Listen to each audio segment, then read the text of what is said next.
Hello everyone, welcome to another episode of TCG Talk, back today with another video. In today's video, I wanted to go over the Katsu combo lines again. Coming back to some Katsu content here and just kind of refreshing, everybody on like what my update is with some stuff. Right now we're in the heart of Blitz season. I haven't played a ton of Katsu as of late. However, I wanted to kind of give my thoughts because some stuff has been updated, even though I haven't been playing it insanely much, but I did a video about a month back. You can go on the channel talking about different Katsu combo lines and how those lines, what lines are best, what lines are worst.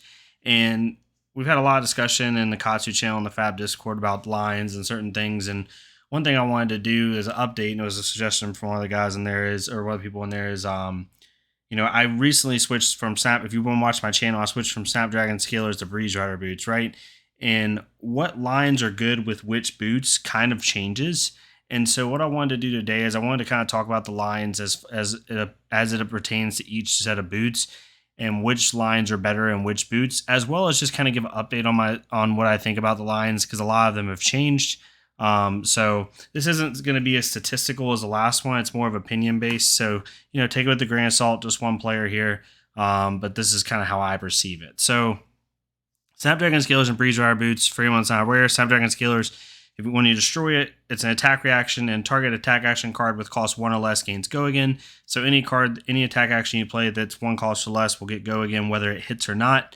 It's really good for, just applying a lot of pressure, especially in certain situations, and just overall kind of the staple for Katsu aggro boots. What I've done recently is switch to Breeze Rider boots. Breeze Rider boots is not an attack reaction. It's just a ninja equipment that you destroy when a ninja attack action you control hits. Once the hit is resolved and the card is resolved, then you're allowed to activate Breeze Rider boots, basically to gain your action point back and gain Go Again. And basically for the rest of your turn, any card that has combo in it will have Go Again naturally. The bottom line with these boots is Snapdragon Scalers is honestly more, I guess, consistent from a use standpoint. However, the swing turn potential of Breeze Rider boots I feel is higher, and both of them apply pressure in different ways. But as it applies to lines, right, we have 6 lines here. I'm going to go with the most, obvious Katsu line first. Surging Strike into Whelming Gust Wave and Maginsky Release and then into Lord of Wind. For these, it really depends. I don't think either one of these boots helps more than the other. I think it kind of depends on what you're doing, right? Obviously, if I had to pick, I would probably pick Snapdragon Scalers, solely because, like, if you don't have the Surging Strike, and let's say you have a Whelming and Maginsky in hand, the Whelming doesn't have to hit in order to get Go Again to then go into Maginsky to then go into Lord of Wind. Whereas with Breeze Rider boots, that Whelming's going to have to hit. Both are very impressive no matter which boots you have for this Whelming, because if the Whelming hits, then Breeze Rider can give it Go Again. But overall, Snapdragon Scalers is probably best for it.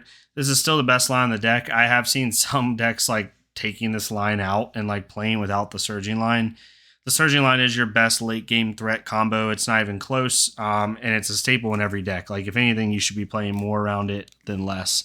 But honestly, for this one, like, if I had to put it beside each other, this one kind of goes in the middle. I know it's a crappy way to start, but overall, I think both boots utilize it well. It might just lean a little bit more to the Snapdragon Scaler side than the Breeze Rider boot side, right? So this is going to be kind of like our timeline here.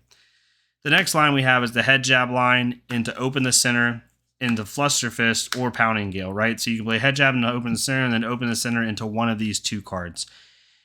With this line, right, and just really quickly going over the damage, at the full line, right, for any new players, right, you're doing 5, 9, 14, minimum 16 damage with the Surging Strike line. You can do more depending on how much you pump Lord of Wind for, but it's minimum 16 damage. For the Head Jab line, you're doing 3, 6 is 9, and then if you just play these in a row, right, and let's say both of these hit, then your Fluster Fist is going to come in for 6, or your Pounding Gale is going to come in for 5. So you're looking at a minimum of 3, 6, 9, plus 6 is 15 damage, or you're coming in for 14 damage. So 14 or 15 damage minimum with this line. A lot of people don't run this line, and just the one thing I'll say about the line is I love running 1 Open the Center in my deck, because what it does is most of the time they're going to let a Head Jab hit. They don't want to block this Chain Link 1 because you're wasting a card from hand when Katsu possibly has 3 or 4 more cards in hand, and there's no telling what he could do. So blocking a head jab is really crappy, and a lot of people just don't run open the center. So they don't expect that to come up. But what it does is after you've played this one open the center for 6 dominate, and then if you had these 2 in hand together and you go get a fluster fist that then runs, hits for 6, it gets them thinking about that head jab the rest of the game. But as it pertains to the boots, right? Trying to keep on track here with the boots. I would say it definitely favors the Breeze Rider boots line solely because, especially if you have a tunic counter on, what this allows you to do is once head jab hits, let's say you have open the center in hand, just go ahead and pop Breeze Rider boots there. Open the center is already going to have go again, 6 dominate go again, but when you go get fluster fist and then play afterwards, fluster fist is going to now be a 0 for 6 with go again, or pounding gale is going to be a 1 for 5 with go again. And it allows these 2 cards to get go again, which you've definitely hit your first 2 chain links if you have these together. So now you're presenting mass trigger for 0 for 6 with go again, and it forces your opponent to really block out. Because if Fluster Fist doesn't have go again, unless you have a razor or you use snaps, it's way more impressive with Breeze Rider boots. Yes, you can snap Fluster Fist, but if they block this out and then you snap it, it doesn't really do much, right? Because you're not drawing a card, so you're kind of wasting your snaps. And by that point, like if you've pitched a blue, which I'm assuming you have for open the center, and you have 1 floating, you have 1 card left in hand if you had a 5-card hand. But with Breeze Rider boots, like you're a 0 for 6 with maybe like 1 card in arsenal, and they don't know what it is, and it's just a lot of damage that you can present, and it's really useful to do that. So this definitely favors the Breeze Rider boots build, in my opinion, just to be able to give those last couple cards go again, and it's just really good. For the next one, we have the leg tap line, which is leg tap into rising knee thrust, and then rising knee thrust into hurricane technique or blackout kick. This line does 4 plus 5 is 9, and then if you play a hurricane technique, it's coming in for another 5 for 14, or if you come in with a blackout kick, it's coming in for 16. So 14 to 16 damage minimum for this line. This line definitely favors Breeze Rider boots, 100%, not even close. Because the only time you would snap in this line, if you were to even snap it, I wouldn't snap this line, but if you were going to, you're going to snap off a rise and knee thrust if maybe like you have a blackout kick in hand or something like that. So you can get that 7. So like a 2-card hand will give you 10 damage, which isn't bad. But like you don't want to use your snaps on that line. It's just not ideal. It's not the ideal play. But what Breeze Rider boots allows you to do with this line is it gives your blackout kick go again. If you have leg tap and rise knee thrust in hand, which isn't uncommon, and leg tap hits, or they let leg tap it, or heck, even if they block leg tap and then rise knee thrust hits, one of these is going to hit most likely. Very rarely are they going to block both these cards out if you have both in hand. When you go get blackout kick, if you pop Breeze Rider boots, your blackout kick is now hitting 1 for 7 with go again. Or your hurricane technique is hitting 1 for 5. It already gets go again, so not as useful with hurricane technique. But blackout kick definitely favors the Breeze Rider boots build. Because you're doing 1 for 7 with go again. If you use a tunic resource on this, or not a tunic, but if you pitch a blue, you likely still have 1 more card in arsenal that you can play after that.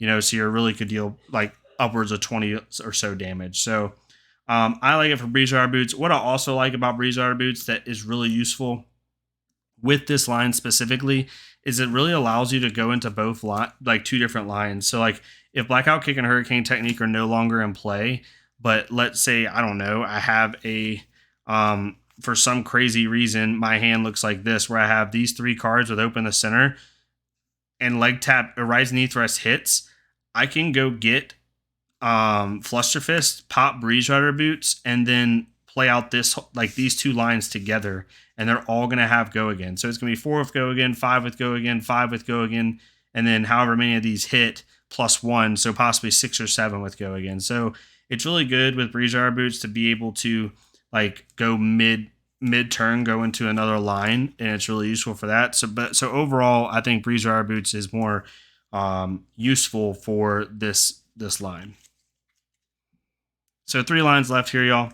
So this one is 100 wins and 100 wins and a Winds of Eternity. I'll be short and simple about this one. This one doesn't favor any of them because every card has go again.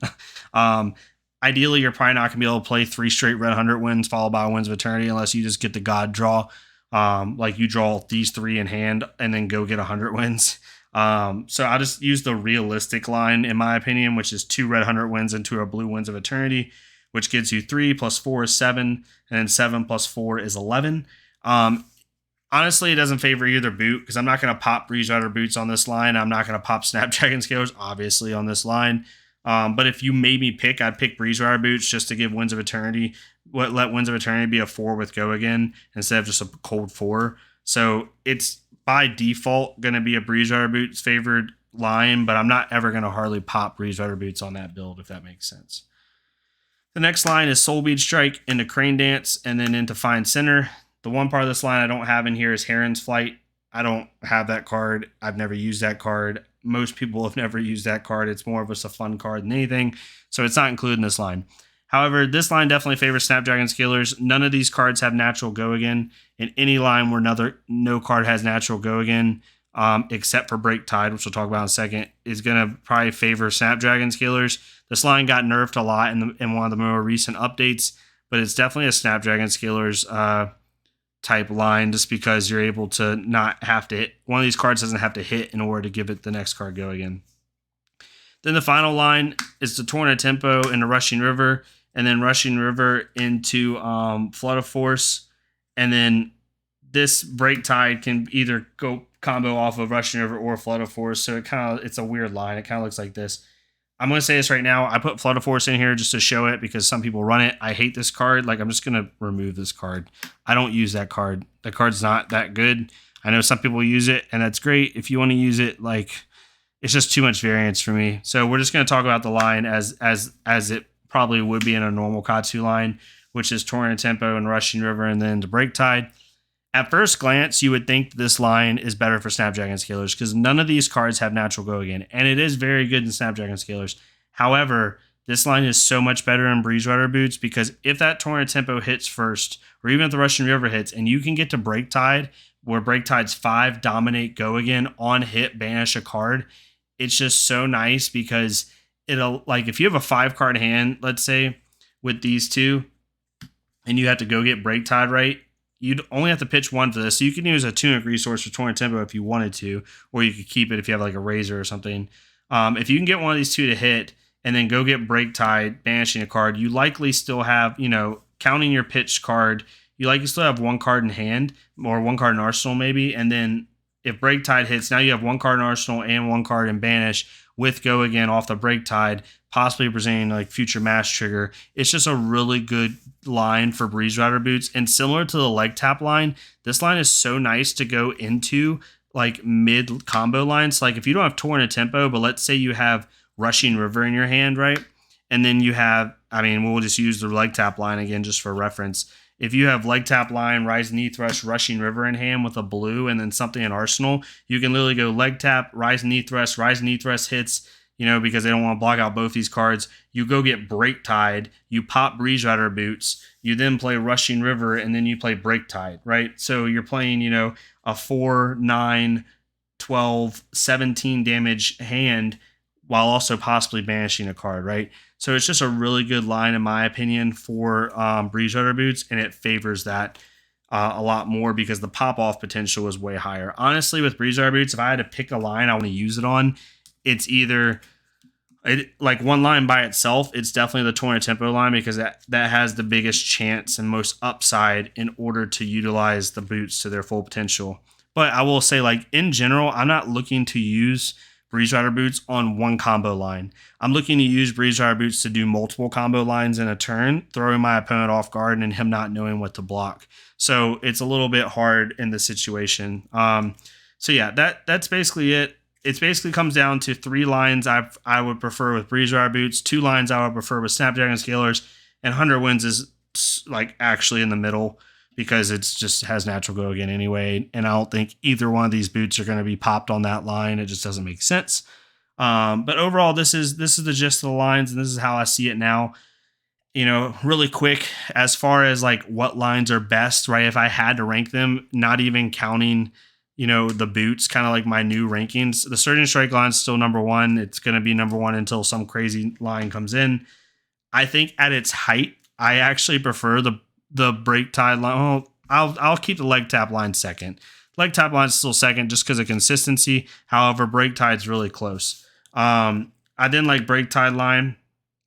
And then I would probably do, honestly, this is really hard. I'd probably a tie between 100 wins and head jab line. I like them both for different reasons. 100 wins is just overly consistent, but head jab is really good for kind of psyching out your opponent.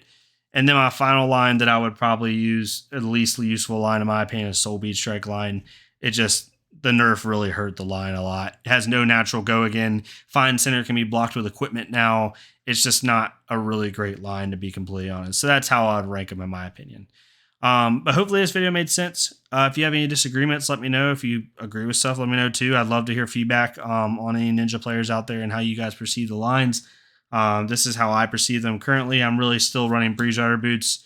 It's just a more in my opinion, more aggro-based boots than Snapdragon scalers. And you can go back in my previous videos and I give pretty in-depth explanations on why I think this boot is better conceptually. So yeah, just let me know what you think. Let me know any other content y'all would like to see. I'm gonna keep trying to make videos as much as I can, and hopefully, you know, we keep moving on. And I had the Battle Hard next weekend, so I'm really excited about that. And yeah, thank y'all so much. Hopefully, y'all have a great rest of your day. Please leave a like, comment, subscribe if you want to. If not, go to another Flesh and Blood creator, do the same thing for them so we can get more people seeing this game.